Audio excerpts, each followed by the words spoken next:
On the morning of June 17th, 1974, the sun was already beating hard on the gravel in the yard when the well pump made a sharp, dry snap and, suddenly, fell silent. It was not a neutral silence. In the almond orchard, every hour without water began to exact a price that came in stages. First the leaves lost their sheen, then the branches could no longer hold fruit, and what seemed like mere delay turned into damage. In Delano, in the southern Central Valley, the heat usually arrived early, with dry air and wind lifting dust from dirt roads and from the harrowed plots. But that year the feeling was that summer had started too soon and never let up, within a run of years in which lack of precipitation and pressure on reservoirs and canals had already become routine. Dust rose with any step and settled on the skin like flour, mixed with the smell of hot earth and old machine oil. Water, there was a bill paid with fear. Fear of losing the crop, fear of watching the trees yellow one by one, fear that the neighbors, with deeper wells and stronger pumps, would hold out longer than he could.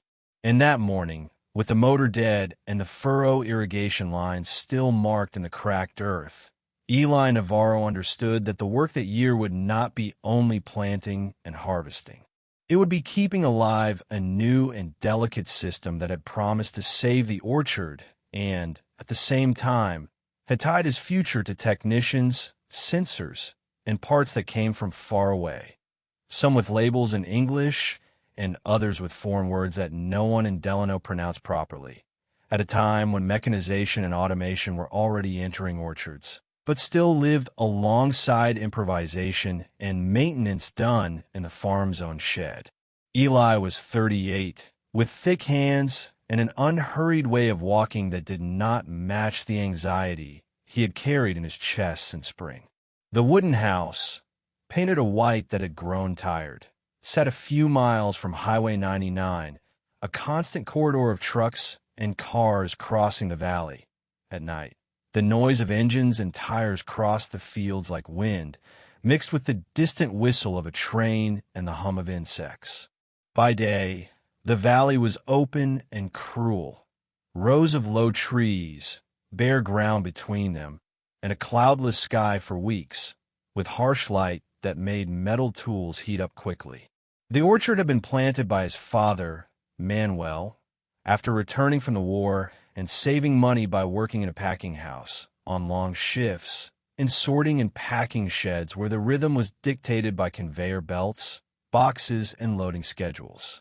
That piece of land was not large, about 40 acres, but it was enough to keep the family standing when prices cooperated and the weather did not betray them, with a narrow margin for error, because fuel, parts, electricity, and freight ate into whatever came in. In 1974, the weather betrayed them. Since 1971, people had talked about drought across California. But that year, the subject had stopped being only a forecast and had become counter talk and church talk, with reservoir numbers and water-saving notices circulating alongside news about the cost of living. At the county office in Bakersfield, notices about water restrictions appeared on sheets pinned up with thumbtacks, and the language was dry and administrative, reminding people of limits, hours, and priorities. The local paper ran reservoir tables and photographs of cracked shorelines, and also notes about rising rates and about the dispute over water between agricultural and urban uses. In early April, on an afternoon with hot wind coming from the west, Eli had gone to Fresno for a demonstration at an experimental field near the city organized by an irrigation company selling a novelty: drip irrigation with automatic controllers. It was not just black tubing dripping water. It was a panel with dials, moisture and pressure readings, valves that opened and closed on their own, and the promise of reducing losses to evaporation and infiltration outside the root zone. The salesman, a man in a light shirt who spoke fast, kept repeating that the water went straight to the root without waste, and that the system could cut consumption in half compared to furrows, especially in soil that crusted and cracked easily. He pointed to a chart and to a green orchard that seemed to ignore the drought around it, with the ground between rows clean and dry, without the mud and runoff Eli knew, as if water there had been tamed by precision. Eli returned to Delano with a folded brochure in his pocket and the uncomfortable feeling that he had seen the future. It was not a comfortable future. The price of his set was high, and his father, already 65 and with bad lungs, distrusted anything that needed electricity and a man from outside to fix it, because in the field waiting time was what killed plants. But the bank in Wasco had already denied a small loan the year before, and the only way to convince the manager to open the file again was to present a plan that looked modern, efficient, almost inevitable, with numbers that justified the risk at a time of rising interest and costs. Eli spent a week writing down calculations at the kitchen table, beside an overflowing ashtray and a calendar with tractor photos, adding up diesel, maintenance, power, and what came in per pound of almonds when the market did not help. Rosa brought coffee and stayed silent, looking at the columns of numbers as if they were a language that demanded care not to bite, because any mistake became a late bill and a collection letter, and lateness that was not theory. It was the house, the food, the orchard. On May 2nd, 1974, on a morning too cool for the season, Eli signed the financing. The bank manager, in a white shirt and narrow tie, spoke of investment, of technology, of resilience, words that sounded clean in the office air conditioning. Eli signed where they told him and left with his hands sweating even in the cold air, as if his body already knew the signature had weight. On the way back, he stopped at the station on the outskirts of Bakersfield and bought a bag of ice and a Coca-Cola. And he looked at the price on the pump the way one looks at a warning that everything was getting more expensive. The car radio, in an old Ford with cracked upholstery, talked about inflation and lines at gas stations in the eastern part of the country. The oil crisis still echoed, and the price of tractor diesel rose, as if it were another season of the year, affecting every pass of the disc, every trip to fetch a part, every hour with an engine running, turning any technical decision into a financial decision as well. Installation began on May 13th. A truck arrived with coils of tubing, boxes of emitters, filters, solenoid valves, and a control panel that looked like something from a factory with a metal box, lights and buttons, and a manual printed on thin paper.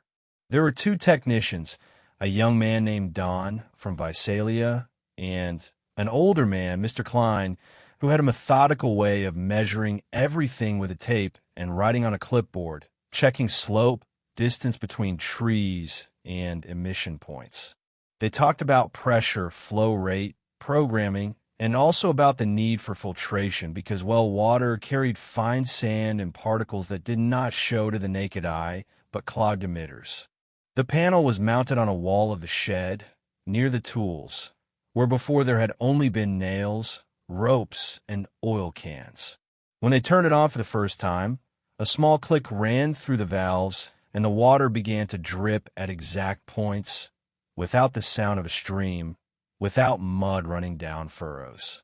The ground stayed dry between the rows, and that seemed wrong to someone who had watched water run there his whole life, forming a shallow mirror and leaving salt and mud marks when it dried, as if the absence of mud were, at once, efficiency and estrangement. Manuel watched from a metal chair, with a light blanket over his legs, even in the heat, because his body no longer held the morning chill or the fatigue at the end of the day. He chewed slowly and let out short phrases, like someone who did not want to argue, but also did not want to agree. Rosa, hair pinned back and in a simple dress, brought lemonade to the technicians and kept the children, Eddie and Marisol, away from the wires and open boxes, because tools were scattered, small fittings lay around, and there were wire ends. Eddie was 12 and wanted to touch everything. Marisol, 8, looked suspiciously at the panel and said it looked like a police radio with lights that turned on and off, and that childish comparison, without meaning to, captured what the panel was a command center no one there had grown up understanding. The first week brought relief. The trees did not seem to feel it as much. The leaves held a firm green, and the ground under each trunk stayed damp in a small circle, like a promise, without visible waste. Eli woke before sunrise and went to the shed to look at the panel dials. The system opened valves at set times, and the gauges recorded pressure, and he began to associate numbers with sensation. When pressure dropped, the water did not arrive the same. It was as if someone invisible worked while he did other things. He still spent hours on the tractor, still repaired fences, still drove into Delano to buy parts or feed, but now there was a silent dependence. If that panel stopped, there were no ready furrows to receive water. The lines were thin, the emitters could clog, the valves were electric. It was a system that saved water, but demanded trust in things that could not be fixed with wire and a hammer, and demanded as well a discipline of cleaning and inspection that was not part of the old habit of opening water and letting it run, as if savings came together with a new form of vigilance. On May 29th, Mr. Klein returned for a quick visit and showed how to clean the main filter. He explained that the well drew water with fine particles, and that the filter needed frequent washing, because a small buildup was enough to drop pressure and compromise uniformity. Eli wrote everything down in a blue-covered notebook, like someone trying to turn risk into routine. The technician also mentioned that some parts were imported from Israel, he said, as if it were a detail of no importance, in a period when this kind of irrigation was already associated with foreign technology and with catalogs not found on just any shelf in the valley. The word stayed in Eli's head like a small stone. It was not fear of any country. It was the notion of distance, of time, of depending on an order to keep trees alive in the heat, and that water there could become waiting. The moral weight of the decision appeared on an afternoon of June 7th, when the neighbor, Tomas Aguilar, stopped at the fence in his pickup and asked to see the system. Tomas had an older orange orchard and a large family. He had held on to furrow irrigation until the last second, saying that water in the soil is water in the tree. But that day, the distribution canal had reduced releases, and his well was sucking air at times, with the pump losing prime and spitting a mix of water and bubbles. Tomas looked at the black lines on the ground and the panel in the shed as if they were a kind of betrayal and hope at the same time. "Will it hold?" Tomas asked, using no pronoun at all, looking at Eli and then at the trees. Eli answered carefully, because the answer carried weight. He said the water bill had gone down in that first 2 weeks, and the trees looked good. He also said there was maintenance, filter, programming, and that the system did not forgive neglect. What he did not say, and what throbbed inside, was that the bank debt now depended on those drops, and that each failure became interest and delay.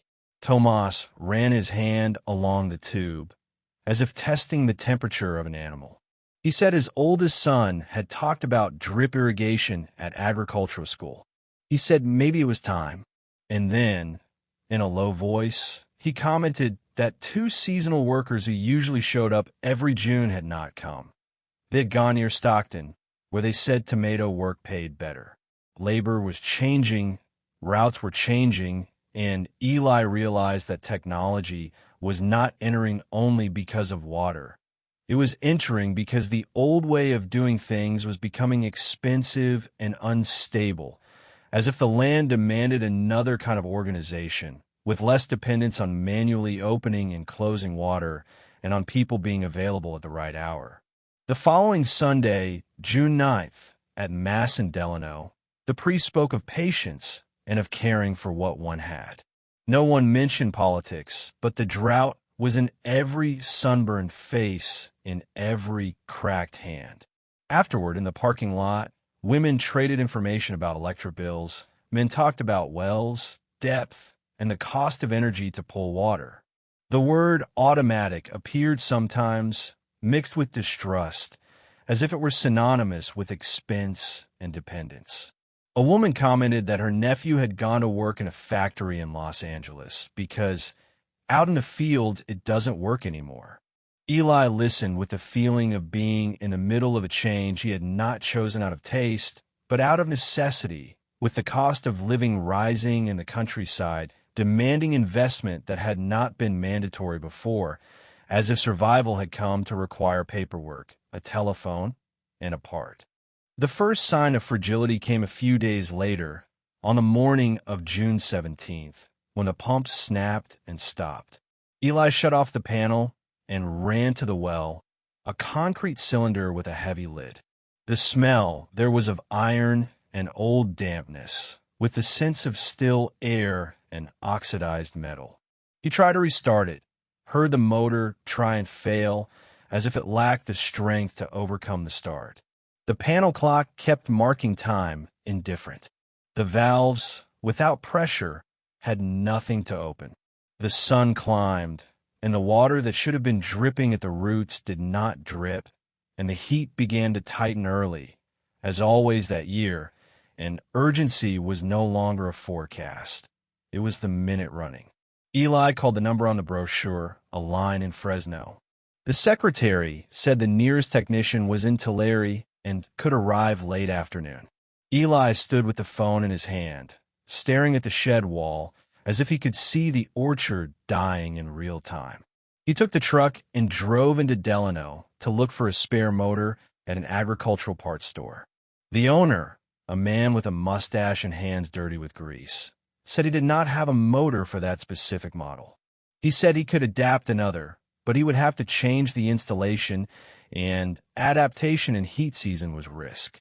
Eli returned home with a sense of helplessness that tasted like metal, as if his mouth dried from the inside, and with the certainty that the system, at that moment, was only as strong as its most banal component. Rosa, late in the morning, brought iced water in a pitcher and stood beside him in the shade of the shed. She did not ask too much. She saw the numbers, saw the bank letters, saw the trees as if they were members of the family. She said only that Eddie had to go to summer school the following week, and that Marisol had a cough from the dust, common when the wind lifted fine earth and the house could not keep it all out. Ordinary life continued, and that made the urgency more cruel, because there was no pause for crisis. There was lunch, laundry, child, bill. At the same time, there was the orchard waiting for water. Technician Don arrived at 4:30 in the afternoon, his shirt stained with sweat and a toolbox in hand. He opened the panel box, tested wires, tapped a relay with his finger. Then he went to the well, worked in the motor box, and finally said the capacitor had blown. It was a small cylindrical part, but without it the motor would not start, and without the motor there was no pressure and no drip. Don pulled a notebook from his pocket and wrote down the model. He said there might be a substitute in Fresno, but that the specific one recommended for that motor and that load was not common. And then he said, as if delivering news without wanting to dramatize it, parts come from outside sometimes. They arrive in days, they arrive in weeks. Depends. Eli felt the word weeks like a blow. He asked about improvising, about adapting. Don said they could try, but it might burn out the motor, and then it would be worse. He said he could look for a similar capacitor in Bakersfield the next morning and try. Meanwhile, the system would stay down, and downtime was what counted against the trees, not as an abstract threat, but as physiology. That night, June 17th, the temperature was still high at 10. The air inside the house seemed still, and open windows brought no relief, only dust and distant noise. Manuel coughed for a few minutes and then went quiet. Eli went out and walked between the almond rows with a flashlight. The ground under the emitters was beginning to dry. He touched the soil and felt the surface hardening, cracking again. The trees did not scream, did not show drama. They were simply there, dependent, waiting for water that had become a matter of a catalog, and a deadline, and that waiting in the field was always a form of loss. On the morning of June 18th, Don returned with a different capacitor. He installed it carefully, secured the wires, and tried to start it. The motor caught with a growl that sounded like victory. Pressure returned to the panel, and Eli watched the gauges rise. The valves clicked, and the water dripped again. Relief came like exhaustion. Don said it was temporary, that the part was not perfect, that it might last the rest of the summer or might fail in a week. Eli paid for the service with a check and an overly firm signature, as if firmness could hold the system together, and he filed the receipt with the financing papers because now every paper was a layer of the same risk. June turned into July without rain. On July 4th, fireworks in Delano were small because of fire risk, and the dry air made any spark seem like a threat. The grass on the football field was yellowed. Eli sat in the yard with the family, eating grilled meat and listening to the radio play old songs. The panel inside the shed made its clicks like a clock in another house. At night, when everyone slept, Eli got up and went to check the filter. He learned to feel, by touching the tube, whether there was enough pressure. He learned to listen to the pump's sound to sense fatigue, variation in rotation, strain. It was a new kind of intimacy, not with water running, but with the system that controlled it, with its small signals and its failures that gave no big warning, and with the awareness that summer was still at the beginning. On July 22nd, 1974, a heat wave arrived like a wall. In Bakersfield, the radio mentioned temperatures above 105 degrees Fahrenheit. In Delano, the air shimmered over the ground, and the horizon seemed to ripple. Eli woke with the taste of dust in his mouth. At 9 in the morning, the panel beeped, a sharp, small sound he did not yet know well. He ran to the shed and saw a red light on. Low pressure. He went outside and heard the motor making an irregular noise, as if choking, and it was not the steady growl he had learned to recognize. Don did not answer at the Fresno number. The secretary said he was in the field, maybe in Madera, and that the schedule was full because everyone was installing and everyone was breaking down. Eli hung up and called another number, in Bakersfield, given by the parts store owner. A man said he could send someone the next day. Maybe. Eli looked at the midday sun and imagined a full day without water at the roots, in that heat, and the calculation was not abstract. Leaves curling, fruit dropping, trees showing stress, and the bill accumulating in silence. That was when he decided to do what Don had recommended not to do, improvise on his own. He took tools, opened the motor box, and worked on the capacitor. The cylinder was hot. He had watched Don do it. It seemed simple, as if it were only a matter of swapping and tightening. He changed connections, tightened screws, cleaned contacts with a cloth. Then he turned it on. The motor caught for an instant, and then there was a louder snap, followed by the smell of burned insulation. Smoke came out thin and gray, and Eli shut it off at once, but it was too late. The motor had burned out. The silence afterwards seemed larger than the entire field. The automatic system, with all its promise, became a set of lifeless tubes, and the panel, with lights and clocks, was reduced to a box without function, as if modernity had been interrupted by a mistake of minutes. The event was irreversible. There was no quick fix. The motor was expensive, and the specific model was not available at the local store. It would have to be ordered, waited for, depending on distributor and transport. The orchard, in that heat, would not wait, and the difference between 2 days and 2 weeks was the difference between partial loss and loss that dragged on for years. Eli stood still for a few seconds, hands dirty and throat tight. Manuel appeared in the shed doorway, leaning on a cane. He did not say, "I told you so." He only looked at the motor and then looked at his son, as if seeing the weight that had fallen on him. Rosa came right behind, with Marisol clinging to her skirt. Eddie appeared with the tense face of someone who understands something serious has happened, because the adult was not merely irritated, he was out of options. Eli did not allow himself to stand still. He took the truck and drove to the nearest canal, a low branch that still held a thread of water, with reduced level and weak current. He had an old pump, used for emergencies, stored in the back of the shed, and canvas hoses. He spent the afternoon hauling that pump, mounting it on a makeshift cart. The plan was to irrigate by furrow again, at least a few rows, so as not to lose everything. But the field was no longer prepared. The furrows were partly undone, the soil was hard, and the water from the canal was scarce and full of sediment, carrying sand and fine matter that clogged and wore things down. On the night of July 22nd, with the old pump roaring and spitting muddy water, Eli opened a furrow with hoe and shovel, sweating in the dark. The flashlight beam shook. The water ran slowly, disappeared into holes, and did not reach where it needed to. He knew it was a patch, but it was the only patch possible without a new motor, and patching was what separated a living tree from a condemned tree, even if the water arrived late and poorly. The next day, July 23rd, he went to the bank in Wasco.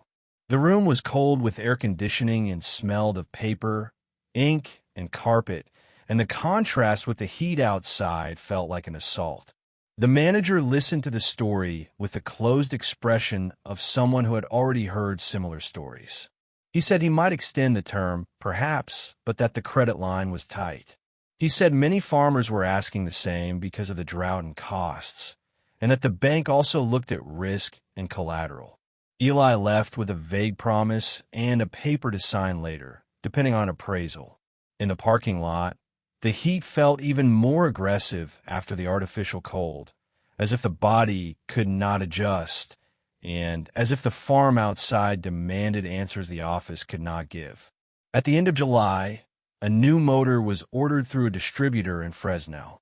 The estimated time was 10 days, but no one guaranteed it because stock and transport varied, and summer was the season when everyone needed parts at the same time. Eli spent mornings trying to keep water on at least half the orchard with the old pump and a rotation scheme. Today the north rose, tomorrow the south. The younger trees, planted 2 years earlier, suffered first. Leaves began to curl, and some tips dried. The ground, without constant drip, returned to the old pattern of cracks, and the hardened crust made furrow water run over the top without infiltrating as it should, turning effort into waste and waste into contained despair. On August 1st, 1974, Manuel had a strong coughing fit early in the afternoon and collapsed into a seated position on the porch. Rosa called the doctor from Delano, who came with a bag and a stethoscope, with the practical manner of someone who treats heat, dust, and field exhaustion. The diagnosis was not pretty. Manuel's lungs were too weak, and the heat and dust made everything worse. The doctor recommended rest, a closed environment, perhaps even taking Manuel to the house of his sister in Stockton for a few weeks, where the air was less dry. But Manuel did not want to leave. He insisted on staying, watching the orchard through the window, as if his presence there held something in place, as if leaving would be admitting the land no longer obeyed, and as if the weakness of his body mixed with the fragility of the system. The motor's arrival was delayed. On August 5th, the distributor said the shipment had been held up in Los Angeles because of transport and stock. On the radio, they talked about strikes in some sectors, about costs, about a country still trying to reorganize after the previous year.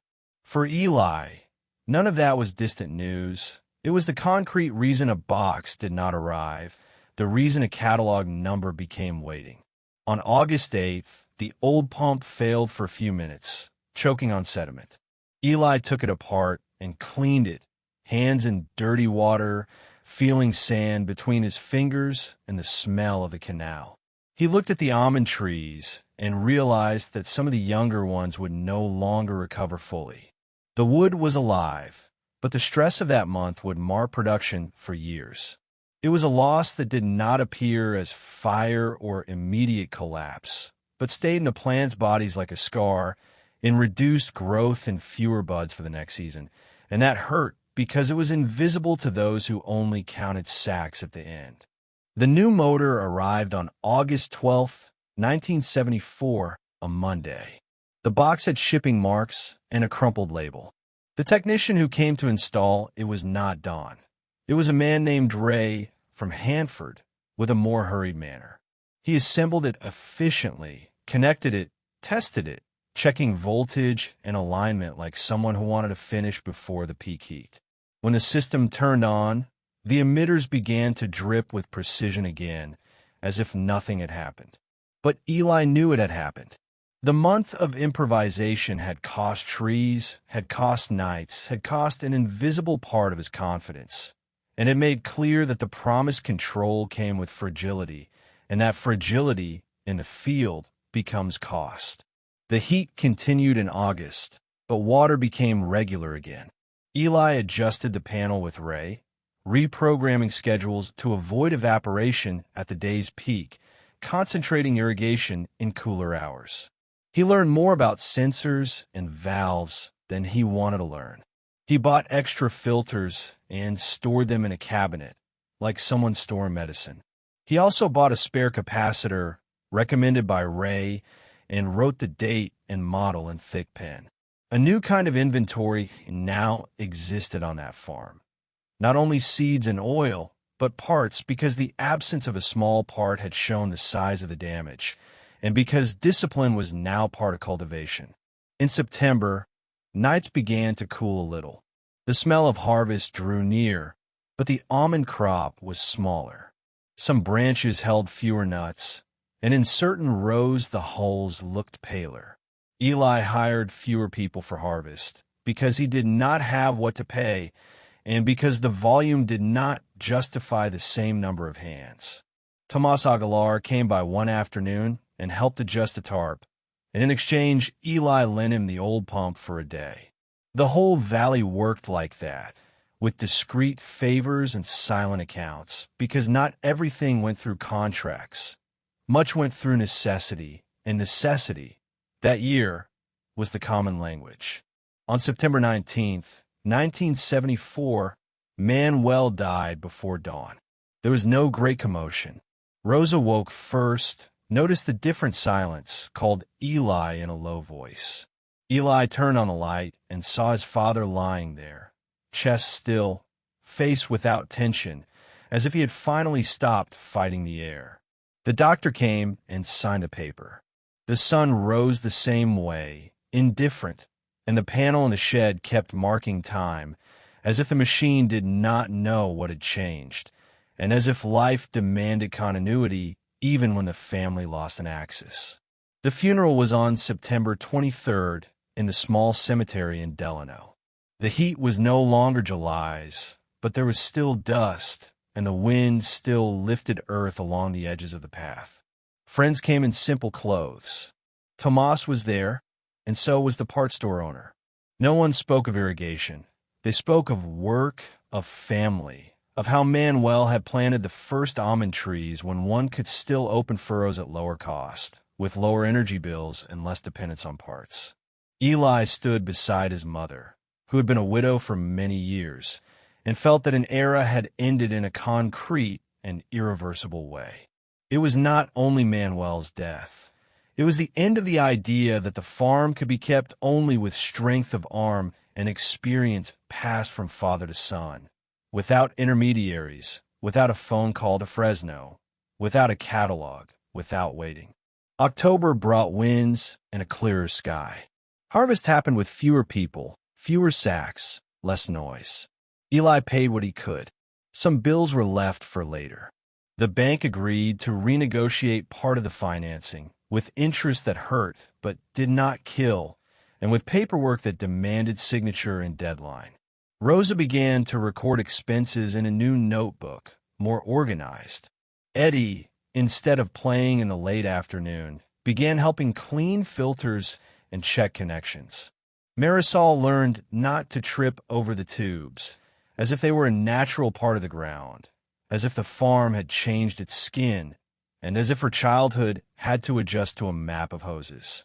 On November 6th, 1974, a light rain fell, the first that truly wet the ground in months. It was not enough to fill reservoirs, but the smell of wet earth rose like an old memory, mixed with the mild cold that arrived at day's end. Eli stepped onto the porch and watched the drops on the yard ground.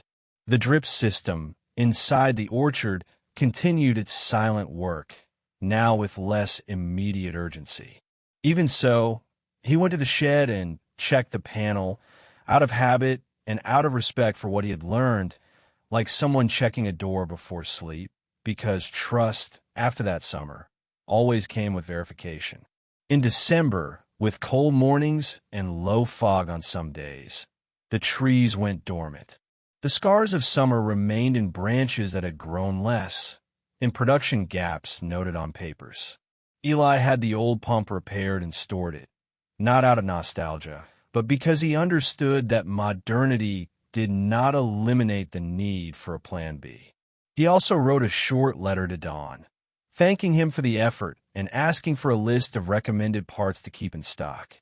The reply came weeks later with a typed list and catalog numbers, as if the farm now also had a maintenance file, and as if agricultural work had gained an office layer inside the shed. On the last day of the year, December 31st, 1974, the house was quiet after dinner. Rosa washed dishes, Eddie read an old magazine, Marisol slept on the sofa. Eli went out and walked to the edge of the orchard. Highway 99 still made its distant noise. The air was cold enough that breath showed.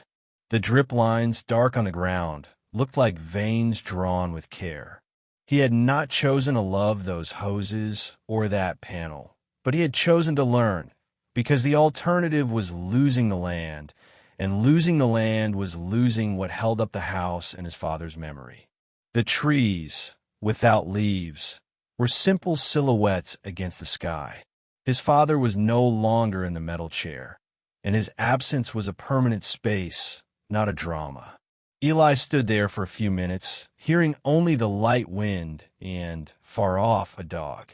The automatic system was shut off for the season, but the shed held the panel, the filters, the spare parts, as if it also held the story of that year.